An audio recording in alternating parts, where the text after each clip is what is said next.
इतिहास साक्षी है कि पुण्य भूमि भारत की गाथा भारत की अस्मिता, गौरव और राष्ट्रीय स्वाभिमान के लिए विदेशी आक्रांताओं से संघर्ष की महान गाथा है। बर्बर आक्रांताओं ने भारत की आत्मा पर चोट करने और भारत का अपमान करने के लिए हमारी संस्कृति और आस्था के केंद्रों को ध्वस्त किया। सोमनाथ, काशी, मथुरा और अयोध्या के मंदिरों का तोड़ा जाना आज भी भारत की स्मृतियों में जीवित है। सन 1528 में अयोध्या में भगवान श्री राम के मंदिर का मुगल आक्रांता बाबर द्वारा तोड़ा जाना ऐसी ही एक अक्षम्य घटना थी जिसने सीधे भारत के सम्मान और आत्मा पर चोट की थी। कारण साफ था, अयोध्या के श्री राम के मंदिर पर आक्रमण भारत की आत्मा पर आक्रमण था। जहां हर भारतीय के रोम रोम में राम बसते हैं, वह भारत यह अपमान कैसे सहता। राम मंदिर पर आक्रमण भारत को आहत कर गया था। विदेशी हमलावर अपनी बर्बरता दिखाते गए और भारत अपने आत्मगौरव को फिर से पाने के लिए संघर्ष करता रहा। भारत रामलला के जन्म स्थान पर बाबर के नाम पर बने एक ढांचे को देखता और उसे हटाने का संकल्प लेकर शक्ति संजोया करता। हिंदू समाज आत्मसम्मान के रण में डटा रहा और लगातार हमलावरों द्वारा बनाए गए बाबरी ढांचे को हटाने के लिए लड़ता रहा। सरयू कई बार रक्त से लाल हुई। कभी स्थानीय शासकों ने तो कभी साधु संतों और राम भक्तों ने राम जन्मभूमि की मुक्ति के लिए अपने प्राणों की आहुति दी। 74 बार युद्ध हुए। हम कुछ मोर्चे हारे, पर रण जीतने का संकल्प कभी कम नहीं हुआ। हिंदू समाज तलवारों से रक्त रंजित हुआ, पर उसने हार नहीं मानी। उसका संकल्प अजेय था। 15 अगस्त 1947 को देश की आजादी के साथ सैकड़ों सालों से चले आ रहे इस संघर्ष में नई ऊर्जा और एक नया मोड़ आया। अचानक 23 दिसंबर 1949 को बाबरी ढांचे में श्री राम लला प्रकट हुए। हजारों राम भक्त दर्शन के लिए उमड़ पड़े। तत्कालीन प्रधानमंत्री पंडित जवाहरलाल नेहरू ने उत्तर प्रदेश सरकार को श्री राम लला को विवादित ढांचे से हटाने का आदेश दिया। उत्तर प्रदेश सरकार ने अयोध्या के कलेक्टर को यह काम दिया और यह निर्देश भी कि जरूरत पड़ने पर वे बल का प्रयोग भी करें। अयोध्या के कलेक्टर ने सरकार को उत्तर दिया कि यह नरसंहार के बिना संभव नहीं है, और फिर भी वह ऐसा चाहती है तो किसी दूसरे कलेक्टर से यह काम करवा ले। परिणाम स्वरूप रामलला की मूर्ति वहीं विराजमान रही। विवादित ढांचे को बंद कर दिया गया। केवल पुजारी को सेवा अर्चना के लिए भीतर जाने की अनुमति थी। फिर भी राम भक्त विवादित ढांचे के बाहर से प्रभु श्री राम की आराधना करते रहे। भारत के हिंदू समाज के लिए चुनौतियां और बढ़ गई। मामला अदालत में गया। विपक्षी दलों द्वारा अदालत में भगवान श्री राम के अस्तित्व पर सवाल उठाए गए। उनके अयोध्या में ही जन्म लेने का प्रमाण मांगा गया।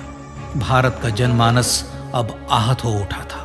आजाद भारत में भी हिंदू समाज को अपनी आस्था और श्रद्धा के लिए संघर्ष करना पड़ रहा था। चुनौतियों के इस समय में सन 1984 में विज्ञान भवन दिल्ली में विश्व हिंदू परिषद ने धर्म संसद का आयोजन किया। इस संसद में देश भर के संतों ने राम जन्मभूमि की मुक्ति के लिए आह्वान किया और राम जन्मभूमि मुक्ति यज्ञ समिति का गठन किया। धर्म संसद ने राम जन्मभूमि की मुक्ति और वहां भगवान श्री राम के भव्य मंदिर बनाने के भारत के जनमानस के संकल्प को फिर से दोहराया। विश्व हिंदू परिषद के नेतृत्व में मंदिर निर्माण के लिए पूरे देश में अभूतपूर्व आंदोलन की शुरुआत हुई। श्री राम जन्मस्थली मुक्ति यज्ञ समिति के साथ देश भर में राम जानकी की रथ यात्राएं निकली। राम लीलाओं में राम कथा के माध्यम से भारत का आम जन फिर से जुटा। अब सबके मन में एक ही प्रण था, एक ही लक्ष्य था। अयोध्या में जन्मभूमि पर भगवान श्री राम के भव्य मंदिर का निर्माण। सन 1989 में विश्व हिंदू परिषद द्वारा गांव-गांव से रामशिला पूजन करके अयोध्या भेजी गई। 2,75,000 गांवों से रामशिलाएं अयोध्या पहुंची। भव्य राम मंदिर के शिलान्यास का निर्णय हुआ। पूज्य संत महात्माओं और हिंदू समाज के अन्य प्रमुख नेताओं के निर्णय के अनुसार अनुसूचित जाति के प्रमुख नेता श्री कामेश्वर चौपाल ने 9 नवंबर 1989 को मंदिर निर्माण का पहला पत्थर रखा। राम जन्मभूमि पर मंदिर निर्माण के लक्ष्य की पूर्ति के लिए सन 1990 में सोमनाथ से अयोध्या के लिए श्री लाल कृष्ण आडवाणी ने रथ यात्रा की शुरुआत की। देश में जन भावनाओं का ज्वार उमड़ने लगा। श्री लाल कृष्ण आडवाणी के रथ यात्रा के साथ साथ मंदिर के लिए जन समर्थन बढ़ने लगा और छद्म सेकुलरवाद बेनकाब होने लगा। इस जन आंदोलन को रोकने की तमाम कोशिशें हुई पर सब व्यर्थ हुई। विश्व हिंदू परिषद ने देशवासियों से अयोध्या में जन्मभूमि पर मंदिर निर्माण के लिए 30 अक्टूबर और 1 नवंबर 1990 को कार सेवा का आह्वान किया। परिणाम स्वरूप लाखों राम भक्त कार सेवा के लिए देश के कोने कोने से अयोध्या आए। इससे देश की एकात्मता का विराट दर्शन हुआ। कार सेवकों को रोकने के लिए उत्तर प्रदेश के तत्कालीन मुख्यमंत्री श्री मुलायम सिंह यादव ने अयोध्या में परिंदे को भी पर न मारने देने की घोषणा की। स्थितियां गंभीर हो गई। अयोध्या से 100 200 किलोमीटर दूर रेलगाड़ियां रोक दी गई। अयोध्या युद्ध भूमि बना दी गई। मार्ग बंद, रेल बंद, चप्पे चप्पे पर पुलिस। अयोध्या सैनिक छावनी में बदल गई। राम नाम पर ऐसी पाबंदी कि अर्थी ले जा रहे लोगों तक को रोका गया क्योंकि वे राम नाम सत्य कह रहे थे। लेकिन सैकड़ों किलोमीटर की यात्रा कर कार सेवक अयोध्या पहुंचने लगे। राम के गीत गाते, होठों पर हंसी और पांव में छाले लिए राम काज के लिए राम भक्त देश विदेश से अयोध्या पहुंच ही गए। कार सेवकों पर गोलियां चली। अनेक कार सेवक शहीद हुए। आजाद भारत में जन्मभूमि पर राम मंदिर के लिए कार सेवकों ने फिर एक बार अपना बलिदान दिया, पर कार सेवकों ने विवादित ढांचे पर भगवा फहरा ही दिया और इस तरह कार सेवा सफल हुई। श्री राम जन्मभूमि आंदोलन ने भारत की सुप्त आत्मा को झकझोर कर जगा दिया था। विश्व हिंदू परिषद ने फिर एक बार 6 दिसंबर 1992 को कार सेवा का आह्वान किया। राम भक्तों को कार सेवा करने देने के लिए अदालत में प्रार्थना की गई, पर अदालत ने कोई निर्णय नहीं दिया। परिणाम स्वरूप बौद्ध, जैन, सिख, स्वामीनारायण संप्रदाय, गायत्री परिवार, हर पंथ मत विचार के हिंदू एकत्र हो गए। छूत अछूत का भेद मिटा, जाति की पहचान मिटी। हम सब हिंदू, हम सब सिंधु बन गए। राम सिंधु में ज्वार उठा और देखते ही देखते 6 दिसंबर 1992 को श्री राम जन्मभूमि से बाबरी ढांचा सदा के लिए हट गया।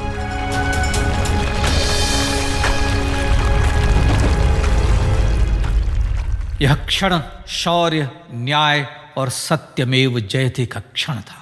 यह तो धर्मस्ततो जय का क्षण था। पर संघर्ष की गाथा यहां जाकर भी नहीं रुकी।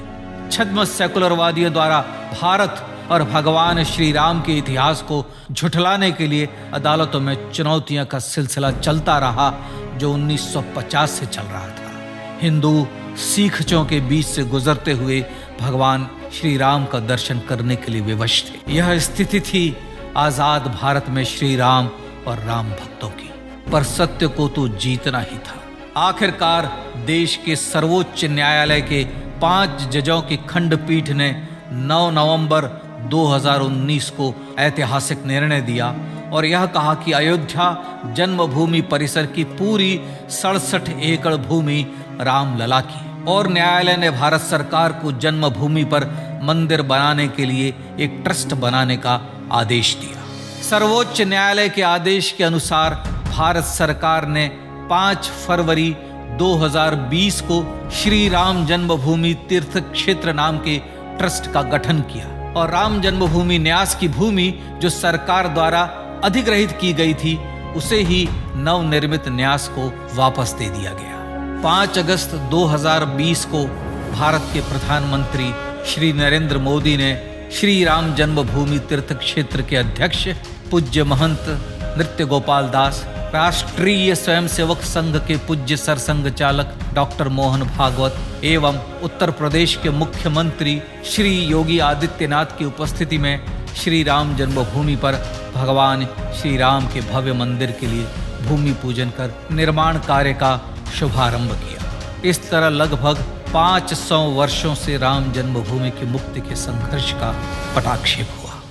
अपने आत्मसम्मान और राष्ट्रीय अस्मिता के लिए इतना लंबा संघर्ष विश्व के इतिहास में बेजोड़ है। श्री राम भारत की आत्मा, भारत की परिभाषा, हमारे राष्ट्रीय आदर्शों और जीवन मूल्यों के प्रतिनिधि मर्यादा पुरुषोत्तम हैं, जो हर हिंदू के होठों पर जन्म से मृत्यु तक रहे। बस यही हर हृदय में प्रार्थना होती है। राम भारतीय राष्ट्रीय स्वाभिमान और आसेतु हिमालय से समुद्र पर्यंत तक जन जन को एकात्मता के बंधन में बांधने वाले रक्षा सूत्र है। अयोध्या स्थित श्री राम जन्मभूमि पर बाबर का हमला वास्तव में भारत के स्वाभिमान और राष्ट्रीयता पर हमला था। प्रधानमंत्री श्री नरेंद्र मोदी द्वारा श्री राम जन्मभूमि पर राम मंदिर का पुनः निर्माण न केवल बाबरी मानसिकता का पराभव है, बल्कि संपन्न, सुखी, सुसंस्कृत, सर्वशक्ति संपन्न स्वराष्ट्र का सूर्योदय भी है। यह उस राम राज्य की दिशा में वह कदम है जिसकी अभिलाषा राजराजेंद्र चोल, कृष्णदेवराय, छत्रपति शिवाजी महाराज से लेकर महात्मा गांधी तक ने की थी। अयोध्या में जन्मभूमि पर भगवान श्री राम का मंदिर न सिर्फ राष्ट्रीय गौरव होगा, बल्कि वह श्री राम के आदर्शों का राष्ट्र मंदिर होगा। अब वह महान संकल्प पूरा होने जा रहा है। आइए इस राम यज्ञ, राष्ट्र यज्ञ में जिन ज्ञात और अज्ञात भारतीयों ने अपनी आत्माहुति दी है, उनका पुण्य स्मरण कर उन्हें श्रद्धांजलि दें।